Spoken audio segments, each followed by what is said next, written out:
ደራሲ ዳን ብራውን ተርጓሚ አበበ ወርቁ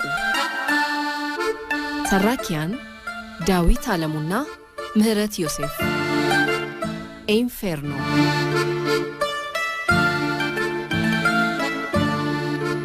ሰላም አድማጮች ኢንፌርኖ በክፍል 4 ዶክተር ብሩክስ እና ላንግዶን የጥይት ሩምታ ከሚወርድበት ሆስፒታል በአጣብቂኝ ሁኔታ ወጥተዋል ዶክተር ብሩክስ የላንግዶንን እጆች ይዛ ድቅድቅ ጨለማ ባጠላበት መንገድ እየተራመደች ሳለ ከሆስፒታሉ ፊት ለፊት የቆመች አንዲት ታክሲ ተመልክታ በመጣራት መራመድ አቅቶት ወርቆ የነበረውን ላንግዶንን አፋፍሳ በታክሲ ውስጥ በመግባት ከሞት ለጥቂት ተርፈው ከአካባቢው ርቀው መሄድ ችለዋል እቅዷ ከሸፈባት ቫይንታ የላንግዶንን የመገደል ዜና ሲጠባበቅ ለነበረው አስተዳዳሪው ላንግዶን ማምለጡን ነግረዋለች በመርከቧ የቁጥጥር ክፍል ውስጥ የበላይ አመቻቹ ላውረንስ ኖልተን በግል ስፍራውና በተከለለው ሚስጥራዊ ቦታ ሆኖ ጽሁፍ አንድ ስምና ቀን የሰፈረበት ሚስጥራዊ ቪዲዮ ተመልክቷል ኢንፌርኖ ክፍል 5 እና ዶን አሁን ጠንካራ እጆቹ ወደ ላይ ሲገፉ ተሰማው ከታክሲው እንዲወርድ እያገዙት ባዶ እግሩን በመሆኑ የመንገዱ ቅዝቃዜ በእግሮቹ ሲዘልቅ ተሰማው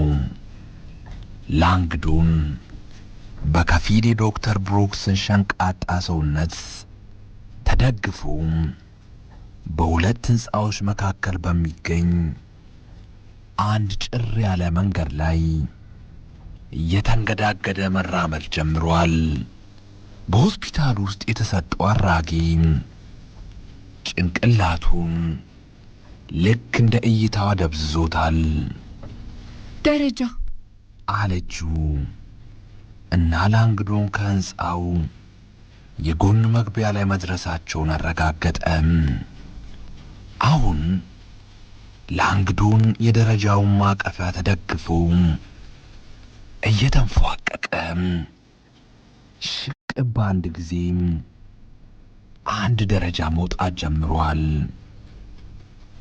ደረጃው ወጥተው እንደጨረሱ በዝገት የወየበ አንድ የቁልፍ ሰሌዳ ላይ የተወሰኑ ቁጥሮችን ተጫነችና በሩ ተነቃቅቶ ተከፈተ ውስጥ ያለው አየር ብዙ ሞቃት አልነበረም ነገር ግን የእግሩ መዳፍ የደረሰበት የወለሉ ምንጣፍ ውጪ ካለው ሸካራ መንገድ ጋር ሲነጻጸር በጣም ለስላሳ ነበረ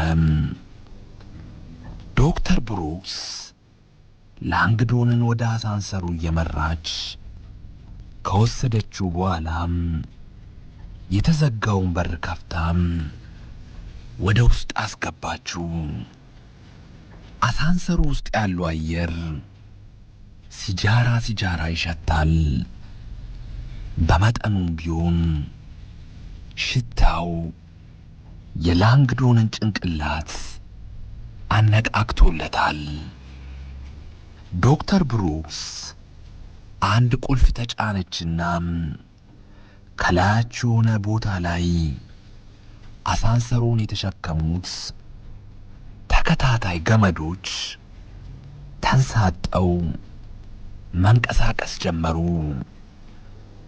ወደ ላይ ያረጀው ሳጥን ሽቅብ መውጣቱን ሲጀምር ተነቃቃና ተርገበገበ የላንግዶን በጠባብ ቦታ ውስጥ የሚከሰትበት ፍርሃቱ በድንገት መላ ሰውነቱን ሸምቅቆ ያዘበት አይኖቹንም ጨፍኖ ውስጡን ለማረጋጋት ሞከረ ሃቲ ትንፋሹን ያዝ ለማድረግ ወደ ግድግዳው ዘንበል አለ የፊት እጁ ላይ የውጋት ስሜት ተሰማውና ዝቅ ብሎ ሲመለከት የጃኬቱ እጅጌን ልክ እንደ ፋሻም ክንዱ ላይ መታሰሩን አየ ቀሪው የጃኬቱ ክፍል ድክርት ብሎና ጫቅይቶ ወደ ኋላው ወለሉ ላይ ይጎተታል። የራስ ምታቱን ለማስታገስ አይኖቹን ጨፈነም። ግን ጨለማው እንደገና ዋጠው። የተለመደው እይታው መጣበት። ግርማ ሞገስ ያላት በአይነ ርግብ የተሸፈነች አንገቷ ላይ ክታብ ያደረገችና ጫፍ ጫፉ ላይ ተጠቅልሎ ትከሻዋ ላይ የሚዘናፈል ብርማ ጸጉር ያላት ሴት። ሴትዮዋም ልክ እንደ በፊቱ በደም በተሞላ ወንዝ ዳርቻ ላይ በሚርመሰመሱ እግሮች ተከባለች። በተማጽኖ ድምፅ ላንግዶንን አናገረችው። ፈልግናም ታገኘዋለህ። ላንግዶን እርሷን መታደግ፣ ሁሉንም መታደግ አለብህ እያለ በሚነግረው ስሜቱ ተሸነፈም። ከወገብ በላይ ተዘግዝቆ የተቀበሩት ነፍሳት እግሮች አንድ ባንድ በድካም ዝለው ተዝለፍልፈው ሲወድቁ በምናብ አይኑ ታዩት። አንቺ ማነሽ ሲል እርሱ በዝምታ ጠየቀም። ከኔ ምንድነው የፈለግሽው?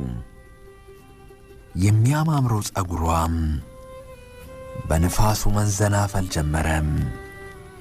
ጊዜያችን እያጠረ ነው የሚሄደው አለችው። እርሷም በለሆሳስ አንገቷ ላይ ያለውን ክታብ እየደባበሰች ከዚያም ሳይታሰብ በመላ ሰውነቷም መንዘር ጀመረና ከመቅጽበት በሺዎች ወደሚቆጠሩ የብርሃን ፍንጣቂዎች ተለወጠች።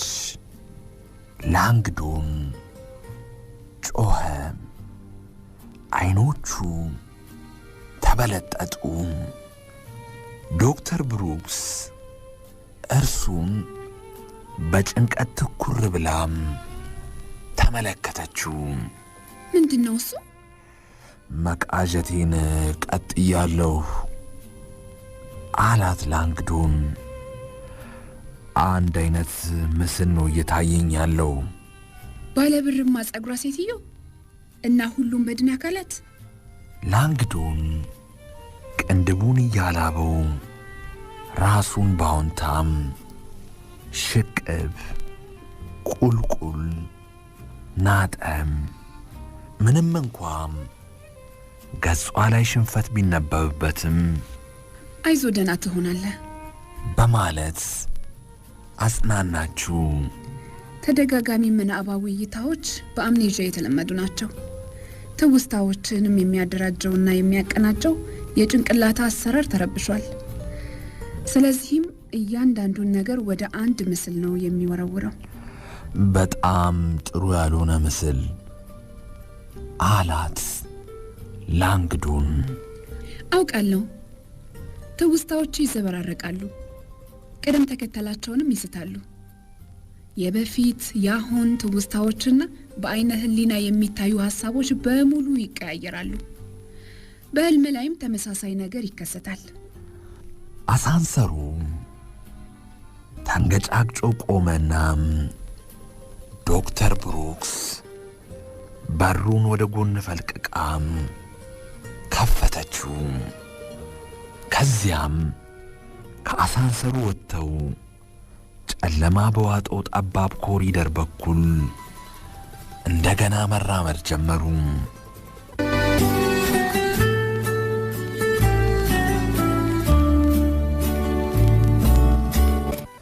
የፍሎረንስ የህንፃ ጉልላቶች በንጋቷ ወጋገን ወለል አድርጎ የሚያሳየውን የህንፃውን ሰፊ መስኮት አልፈው ተራመዱ።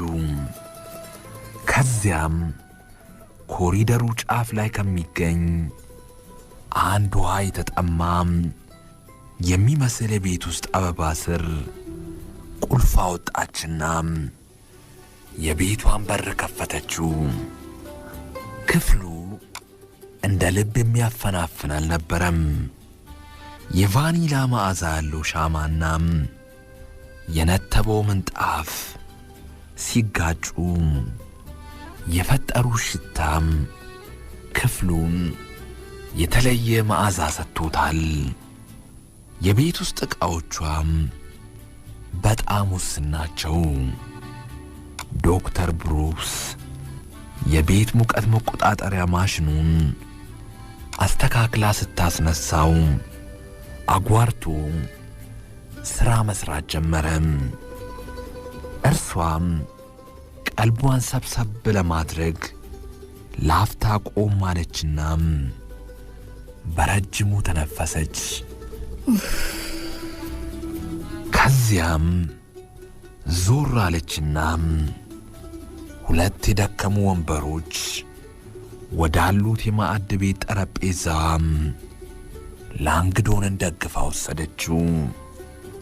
ላንግዶንም ወንበሩ ላይ ለመቀመጥ ተስፋ አድርጎ ወደ ወንበሩ ጠጋ ሲል ዶክተር ብሩክስ በአንድ እጇም እጁን ለቀም አደረገችውና በሌላኛው እጇ ደግሞ የአንድ መደርደሪያ ሳጥን በር ከፈተች። መደርደሪያው ባዶ ሊሆን ትንሽ ቀርቶታል። ጥቂት ዳቦች፣ የታሸጉ ፓስታዎች፣ የኮካ ኮላ ጣሳና የኖዶዝ ጠርሙሱን አወጣችና 6 ኪኒኖች መዳፉ ላይ ያደረገችለት። ካፊን አለችው። ልክ እንደ ዛሬው የምሽት ተረኛ ስሆን ወስዳለሁ። ላንግዶን ኪኒኖቹን አፉ ውስጥ ከተተና ውሃ ፍለጋ አይኖቹን አንከራተታቸው። አኝካቸው አለችው። የውስጥ ስርዓትን ያነቃቃልሃል። እርሱም ኪኒኒዎቹን ማኘክ ሲጀምር ከመቅጽበት ተሸማቀቀ። ኪኒኖቹ ይመራሉ። በግልጽ ሳይታኘኩ የሚዋጡ ነበሩ። ከዚያም ዶክተር ብሩክስ ፍሪጁን ከፈተችና እስከ ግማሽ ድረስ የጎደለ የሳን ፔሌግሪኖ ጠርሙስ አውጥታ ሰጠችው። እርሱም እያመሰገነ በረጅሙ ተጎነጨ። አሁን የፈረስ ጭራ መሳይ ጸጉር ያላት ዶክተሯም የላንግዶንን እጅ ይዛ እንደ ፋሻ የተጠቀመችውን ጃኬቱን ከእጁ ፈታችውና የማዕድ ቤቷም ጠረጴዛ ላይ አስቀመጠችው። ቀጥላም ቁስሉን በጥንቃቄ አጠናችው። ላንግዶን እርቃኑን ያለውን ክንዱን ስትይዘው እጁ በጣም ሲንቀጠቀጥ ይሰማዋል። ይሻልሃል ስትል አስታወቀችው። ዶክተር ብሩክስ አለ እርሱ፣ ወደ ሆነ ቦታ መደወል አለብን። ቆንጽላው፣ ፖሊስ፣ የሆነ ሰው ጋር መደወል አለብን። እርሷ በአዎንታም ራሷን ሽቅብ ቁልቁል ናጠች። እና ደግሞ ዶክተር ብሩክስ ብለህ እኔን መጥራትህን አቆም። እሺ፣ ስሜ ሲና ነው። ላንግዶን ተስማማ። አመሰግናለሁ። እኔ ደግሞ ሮበርት እባላለሁ።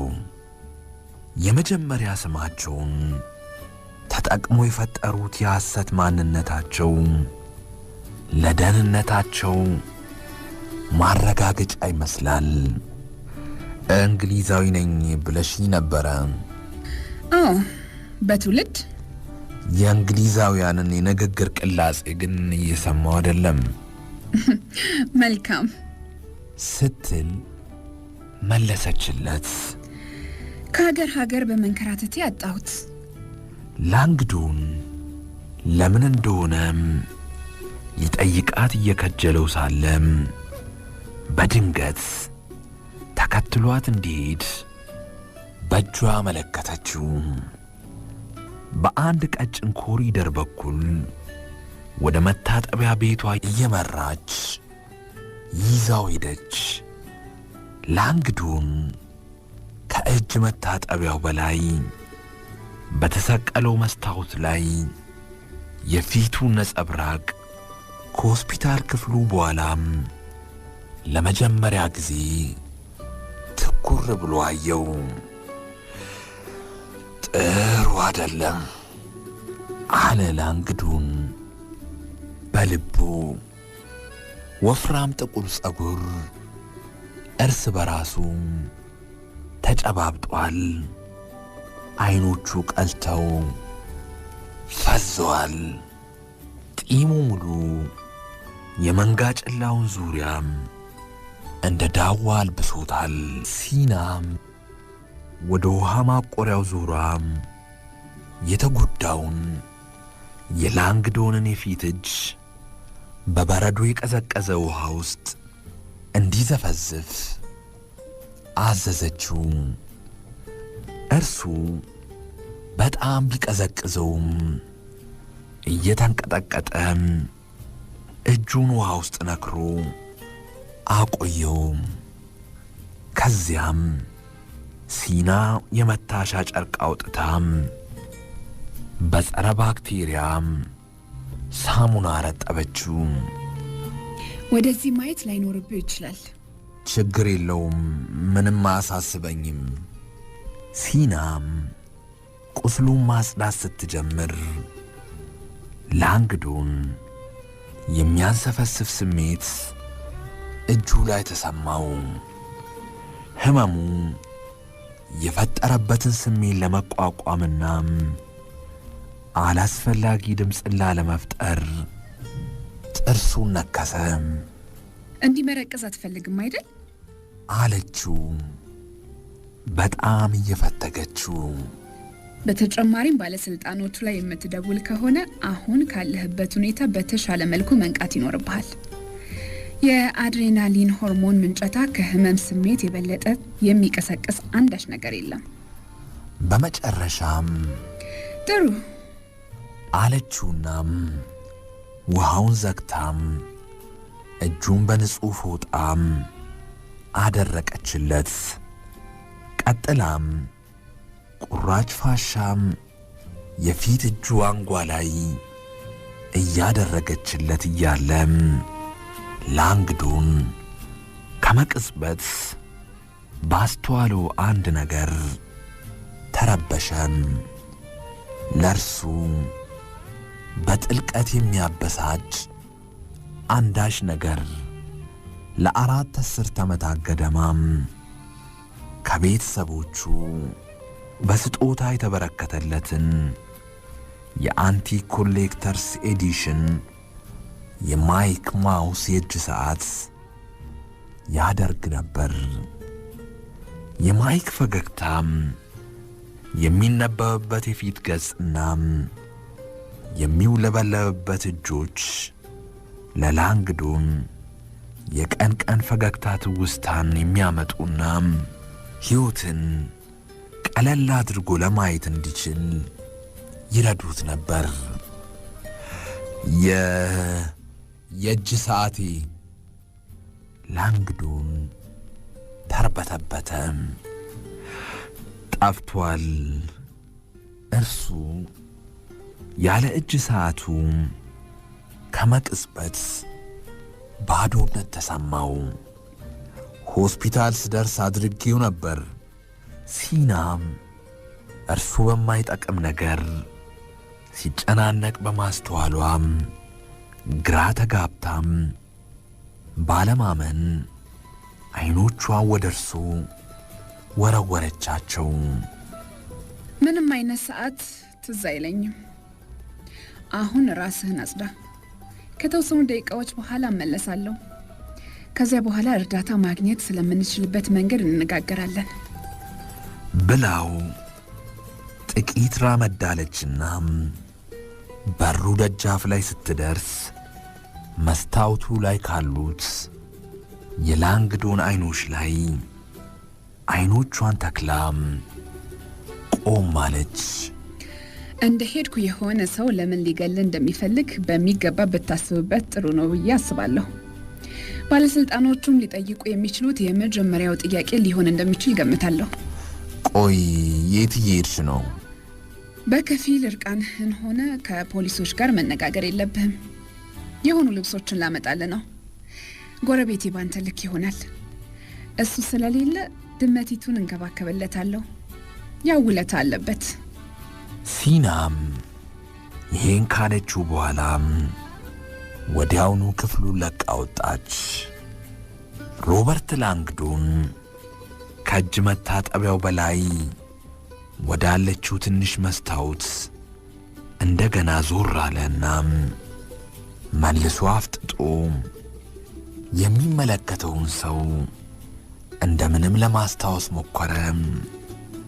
አንድ ሰው ሕይወቱ እንዲያልፍ ፈልጓል።